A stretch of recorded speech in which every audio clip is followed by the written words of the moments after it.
mayado from mayada mayu mayado adotufu mayada enisifu mayado do mayada franga tufu mayado akachufu mayado mbe mayada obi makodo bumpanyado confessa banyada obi makodo bumpanyado confessa buwanyada ego amen.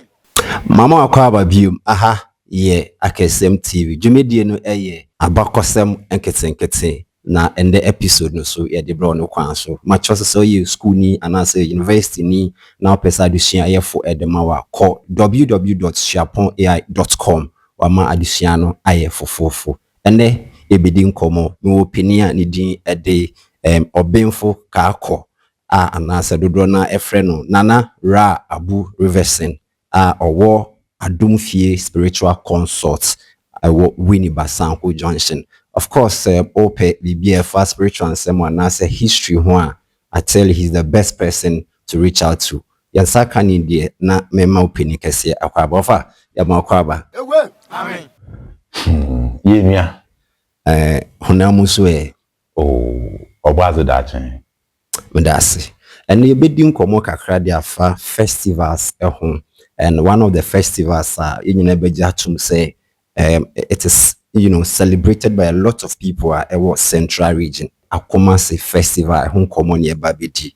Na opini ye bisao AKOMASE festival na kasano asitre anything. Amen. AKOMASE festival. First place. On friend AKOMASE. Oh, okay. Friend or ye one kasa. Ye be jinado de or ye find the ebutu efutu ne senya ne wo kandam wo kan do na kan akon inche. Amen. Wow. Okom atso. Listen. Another AKOMASE ni akom inchi. Akon inche. Akon ye akom. Okay. Inche ne chede atso. Enu ye efutu kasem. Oh, ye efutu kasem. Okay. Okom atso. Ne ba ne sen na ye be wi ewo AKOMASE. Ehun de ye nyina amponent ye ofren obutufo. But ye benya ewutu wotwe no. Ni ye benya efutu. Ehun na kasa no kwan orukon anyimen. Na kasa no sesa. Okay. Okay. Aye akonenche. Wow, that's a very serious background Aduma. Yeah, hey. How did you come about this very festival here? Amen. Bibi abasan hokwan. Onam de gwansan nye batana. Nye batana ha nyina. Gwansan rather yando. Yado mpa onye active. Okay. Ya batana nye de poye nye di edwuma. Nti bohwa me kama esidudua de fi dowaf. Basi ha kapem. Oye aflaw. Okay. Ni nyina ye gwansan da. Amen. Really? Even Ghana nyina ye gwansan da na baby America na. Okay. It's young hey. You still na onam apoye. Ya bana ye farmers. But ye bodu in ye start apoye. Ye pa no ochede ye nyiwa ko ponodo kese. Nti ye wo ma na borbor fanse. Wo bai. Okay. Wo potwen. Na wanye wo potwen so akwaba. Mo ma yentena fa akoro na ye nyina yemme ye nyinje. Okay. Nyimpa no nua nyimpa. Amen. Nti borbor fanse bai. Ye mo baby mo watran. Okay. Asomdwi kwan do. Wo bai na ahyese no wo ye de ne nche. Wo friend what happen ye tea fanse. Eti fante no kan eti funa one wire started that would. Oh, okay. Okay. In Lancashire to be precise, yeah, rastas. Yes. Wow. Yeah, rasta men, and we are very strong. Yeah, boy, that's majority of Guan. No? Yes. People with rasta. Okay. Now Guan na spirituality here higher. Until the obia so rasta here highly developed in spirituality. Sure. Until Guanson, no more where rasta. What do want to offer a truthful and one with you? Okay. It's you for no one any tea fancy. One with truthful. Wow. And according to history, and put baby and put the Yemen beautiful, which is a senior break fifi, if you pass it. because you bad han onye nne because you make a kakram ye bro in 5,000 years okay or around 11,000 way back into so this we 500 years around Africa okay into we believe in put if you come near enti no fantifo ebe join munya mo beka nyina ya be ekor mbe ebusuan ba ho na sipa oye simpa yenyi ha na o kepko se futu nti gwefo kra gitumi de fetu afese no onye oye efutu afese I said the Cape Coast Uguay Festival friend fetu oye efutu afese. Wow, I think we'll get back to that one too. Me yeah ban sentra e no ba enye de ye betray ye warlord demigod subura bi mo fa ne shebura aye efutu nti simpa penance abra simpa odobi kese Amen. shibura ana subura obor sardo san tire the war. Okay, that man is greater than war onye yedi ya sabra but mo ye bibi against no ya bi mo fa na enwuwa wona apempem so he was betrayed no okese okay so na case no ye adwuma nti ya started there you remove oh fancy from that on that month no now that case no started all day yarba droba yando na okade kom abimbada obadin Amen. ntampa kom sorwo yedo pa kom yedo utuase kom so ba yarba kan nti damada yode start amende we ya amende pi me mpere mo kwa amende no amende no nya fancy friend ahoba Amen. okay nti mfantefo AKOMASE na mfantefo din wodi na ahoba okay eifu wodi ewubia anade ewuba okay senyafo na enye de yes de akon enche because enye na Nkete eduru okay nti enye na ye ya abosom na anade wo demand nyimpa wo demand nzama wo otuano Amen. nti ye ya abosom na anade na common ayam fanzefo won wodo won enye so yekọ po yekọ nsulo yeah nti odu baby ha yerugbe ma imbere ba yebubuebuem sentra yenya nkrankrama yenya yekọ po bi ofan nkrankrama nna yenyen yeze egbegbem Saturday na ye prepare say ye be di AKOMASE ni yeze egbegbem ni the bumper fish harvest okay etra efutu a nka nyina wodi mora anya moro mense fako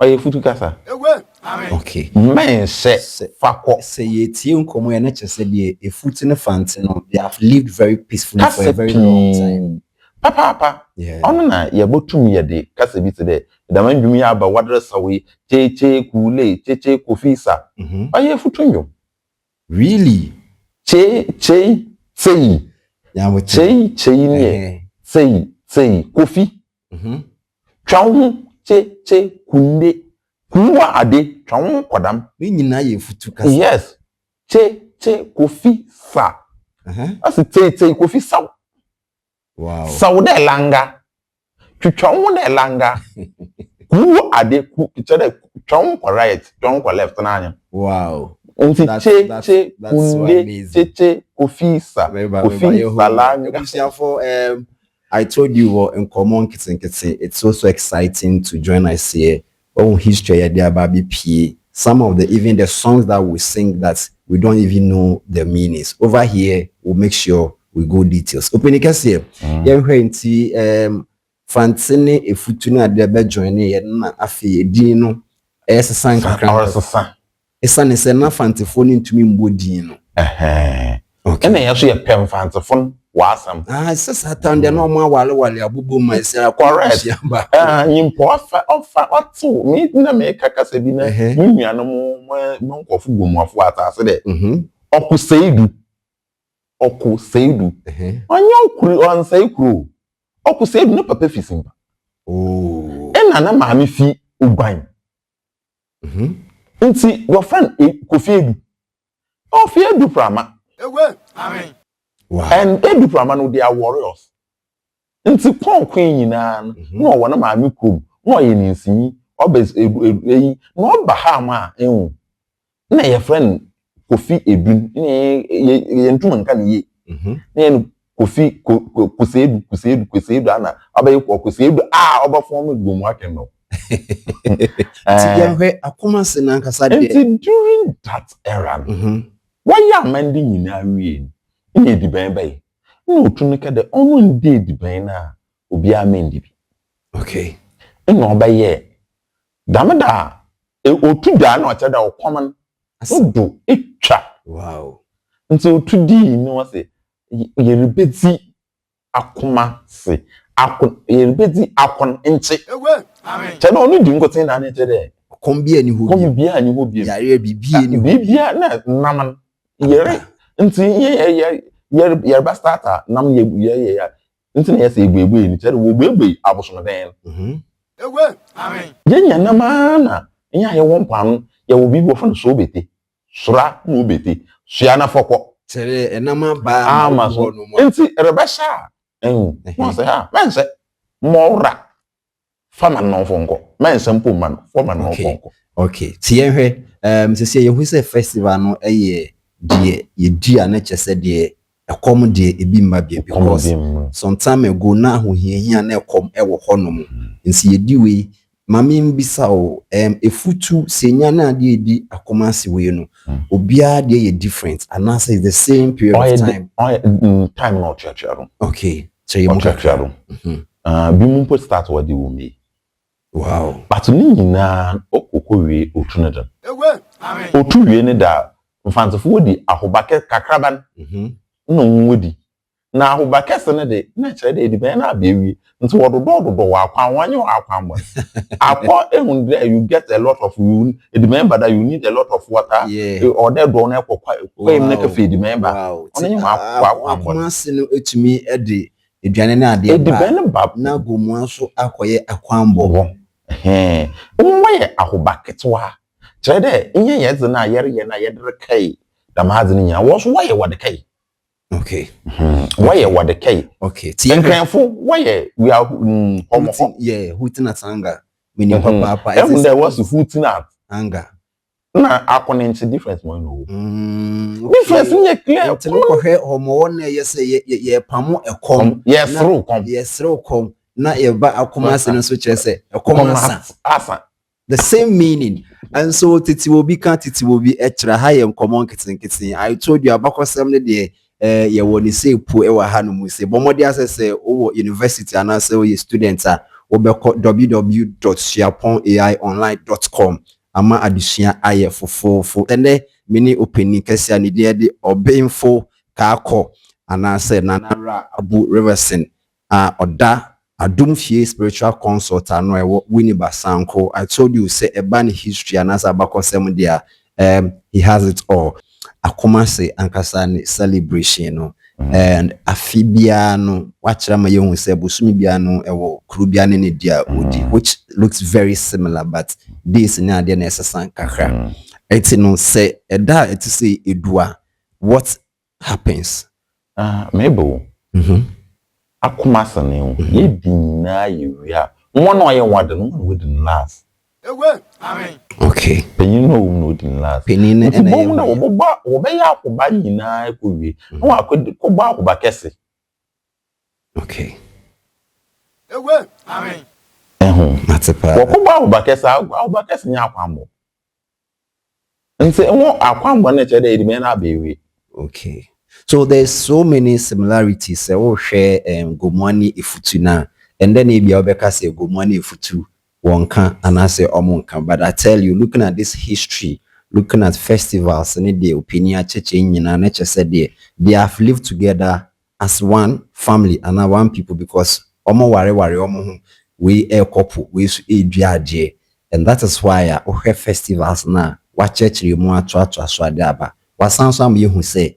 Aside they say Ifutu obutu anase wutu for AD omo die no gomua ana fanti for so ewo akwambo and which you know me said that ni makwambo no se but ye go more 2 weeks na de the wa Abakɛse na Abaketwa okay Abaketwa no go more fun what the kai wo forefathers na wo be na ye nwa ye sacrifice what sacrifice won Amen. Wow.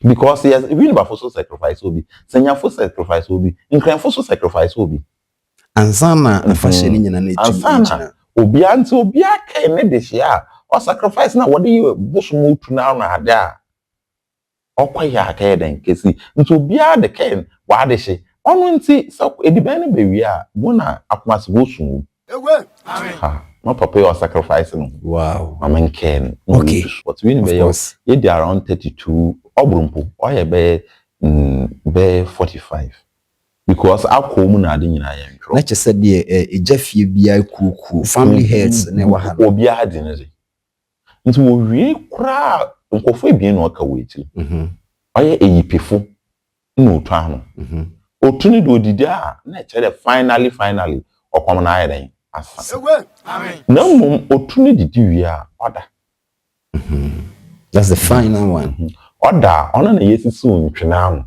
nkranfo so sisu ntwena yes very ano similar wase wanye dede sede abosman wasi sa wa me oda wa rest Amen. Ebusianfo and the episode no is getting exciting but with time into me sure say we'll sit again the next time na fidi go details on this what's Abakɔsɛm ni bebre na minim say when we meet again we'll go deeper and we'll let you know say aha is the home of reality Abakɔsɛm yenchi titi obi kan titi obi tre midin edi Jeffrey Fifi Shepherds anase frame village blogger and that when you penny kesia nidin ede obenfo kaako ana se nana ra abu reversing oda adumfie spiritual consult ewo winiba sanko oda no maminchia production team ni nyina and the EMB productions and hwema etwanfo ni bibia ede course anu say afensu yeyi ewo Akessesem TV on all social media platforms Suaponai ene busuanfo am supporting nyina no yeah, the massive.